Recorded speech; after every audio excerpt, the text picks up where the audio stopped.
All right, we're live on Facebook. Happy Saturday, everyone. Bree Stevens here with Lake Life Realty, and I am here with a special guest that I personally know, my brother-in-law, but Officer McGowan to many within the Lakes region community. Thanks, Scott, for joining me today. Thank you so much for having me. I'm very excited to be here. Of course. So for those who don't know Officer McGowan, he works at Meredith. So let's just share with everyone right now just a little bit about yourself, besides the fact that we're related. Yes, so we can, that's established. So I've worked for the town of Meredith for the last 5 years. I'm a patrol officer. I've recently become a field training officer, so I'm training the newer employees that we have coming on. There's been a lot of change with retirements and just people coming and going. So the PD's changing, but in a great way. So it's exciting. It's an exciting time for the police department. However, obviously with COVID, it's a very different time and a sad time. Yep. Yeah, things have definitely changed with COVID-19. So we'd love to hear, our audience also has requested to hear too, what's changed specifically? I know the day-to-day protocol you had before has obviously taken even more steps and precautions. So what does that kind of look like for you all now? Yeah, so the biggest thing is our newest attachment to our uniform, mask. As I said, so you'll see a lot of officers wearing this style mask. It's just a lighter kind of cloth mask. We wear a lot more. This is now just one of the biggest parts of our uniform. However, we have the N95 mask, which this is the heavy duty hazardous mask. So if we get a call where there could be potential exposure or if someone has flu-like symptoms, we're gonna wear this guy. And it's much more intense, but it seals the deal. And it's a game changer. It's gonna help protect first responders. And as I said, I never thought I'd work as a police officer having to think about a mask. That was like the last thing I thought I would need at all times. Yes, I bet. And I'm going to share my screen with everyone now to show people some of the protocols you guys put into place. So we have here on my screen, what is this, Scott, that you see here? Yeah, so that is one of our officers, Officer Goulet.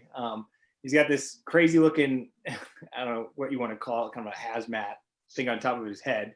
And what that is we put this over us, and then the nurse there sprays a very strong odor into it. And we put on the N95 mask, like I was showing you before. And we got to make sure we can't smell that odor. And if you can smell the odor, then we don't have the right size mask on. You have to have a perfect seal to be able to block out any of the hazardous substances that are in the air. So that's another officer, this Officer True. He's got the N95 mask on, and she's about to put it over him to do the test.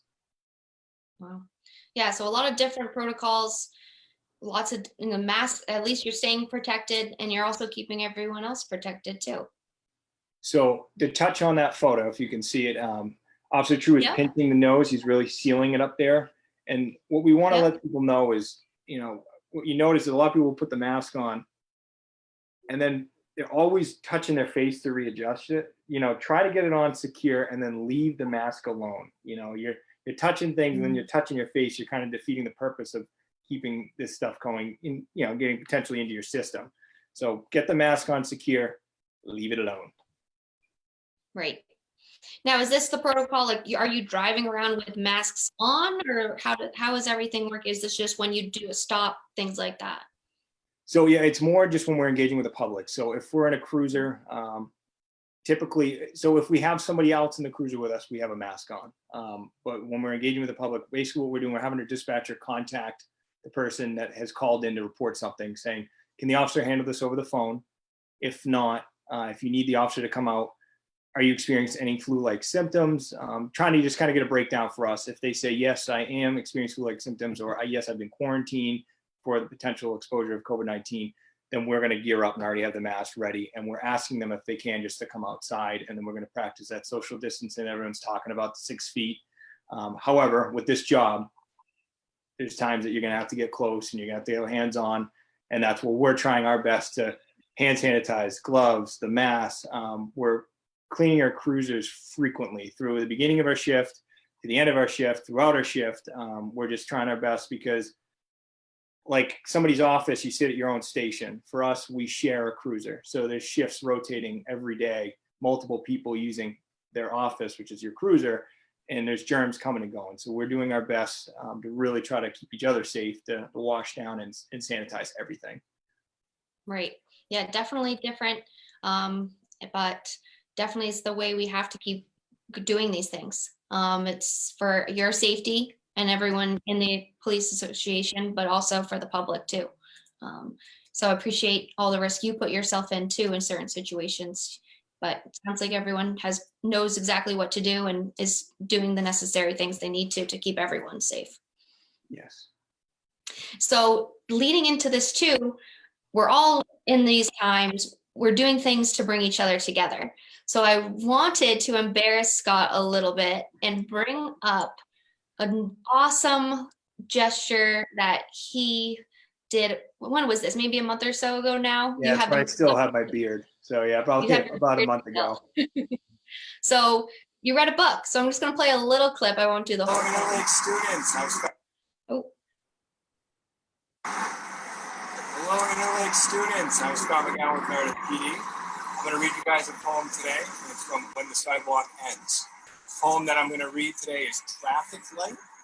You guys are ready? The traffic light simply would not turn green, so the people stopped to wait. The traffic rolled and the wind blew cold, and the hour grew dark and late. all right. I won't embarrass you too much more. I appreciate it. but it's awesome. You were reaching out to the kids at Interlakes, reading them a book. So tell us how that all got started. Yeah, so I was parked at the fire station right in the downtown area of Meredith, just kind of monitoring traffic, kind of buttoning up on my paperwork, and I saw a group of women walking, and they came over to my cruiser, and I put my window down and asked how they were doing. They said, oh, we're with Interlakes, we're school teachers, and we're actually walking around to different businesses and locations, and we're reading poems and stories that pertain to each one of these categories. So they actually asked me, said, hey, we have a poem called Traffic Light. Would you be able to read it? And, we're going to live stream it for our students. And I was like, oh, that's a fantastic idea. Good community, let the community see that we're trying our best to help out in these tough times for the students to see something a little bit different than teachers' faces that they've been seeing with these poems. So it was exciting. I wasn't planning on doing it, but it was good. It was a good time. I love that. And it is the time now to reach out and know that we're all still together and do something, nice like that, which does lead me to, I'm going to share my screen again, and we're going to take a look at this coloring contest. Do you see that up there, Scott? Yes, I can see it. Awesome. So tell us a little bit more about this. So this is very exciting. So with the association page, like I said, we're trying to interact with the community, and we were kind of brainstorming ideas to help the students. As we know, as they're not in school right now, parents are doing the best they can to help continue educating their children, and working with teachers through Zoom and every other kind of online outlet that they have.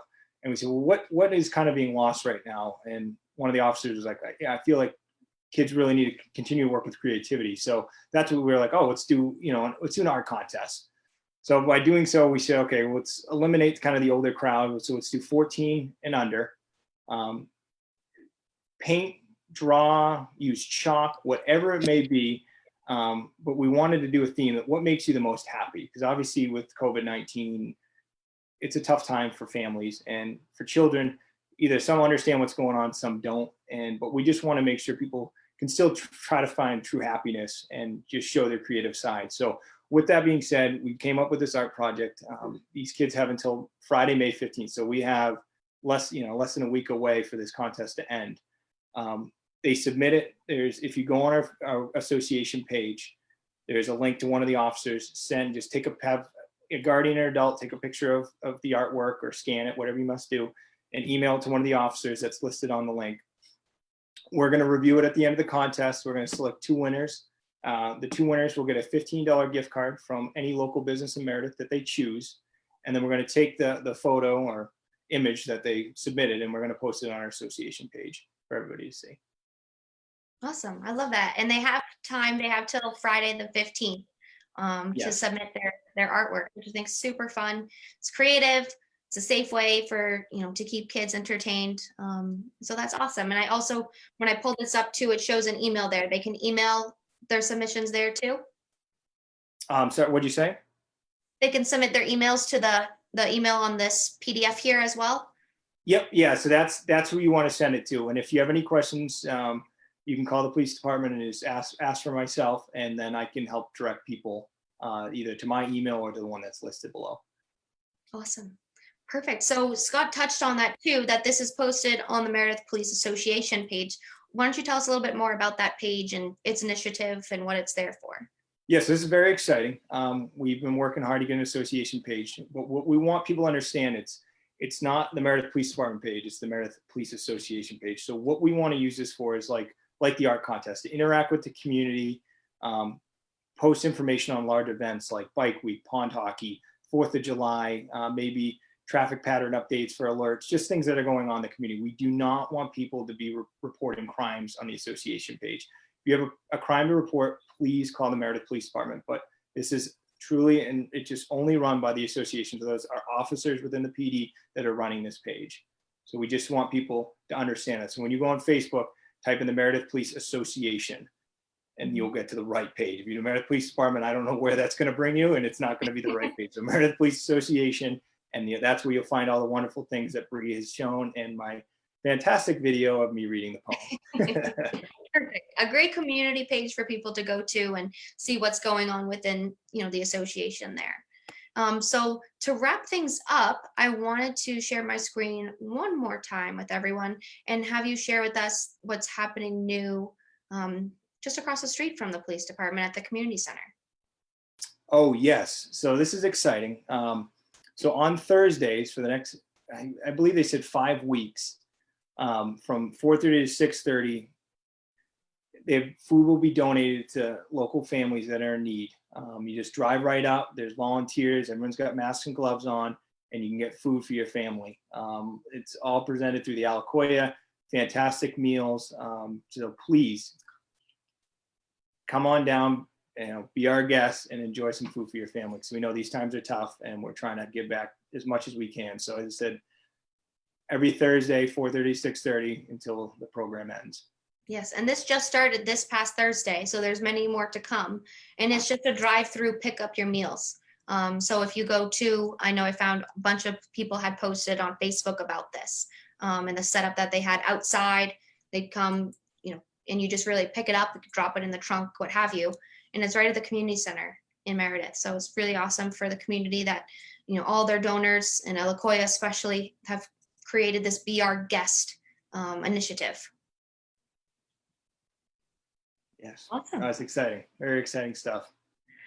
So Scott, is there anything else I missed? Anything else that you want to share with us that we didn't cover? We covered a lot, but I know there's just a lot going on, and people were really curious and wanted to hear from the police department about, what they're doing to stay safe, keep others safe, and also the amount of community outreach you're doing is incredible. Yeah, no, I think you touched on a lot of it. I said, I could list off tons of protective gear that we've gotten from this pandemic, but it's the most important: masks, just personal hygiene, respect the distance, social distancing. I know it's getting tough now with the weather getting nice, but please take this seriously. We still got a ways to go, unfortunately. So it's just fight this through together, and we'll get through it. Awesome. Well, it was good to see you. Thank you for having me. Your time and everything everyone's doing there. In the department and yourself as well. I'm in the community, and I encourage everyone to go follow and like the police association page and follow along and see the things that they're doing. And it's really a great resource that you're going to be able to provide everyone, like you said, traffic patterns, what's going on, and also the community outreach. Yeah, we're very excited. Exciting times. Perfect. Well, have a good weekend, everyone. Thank you.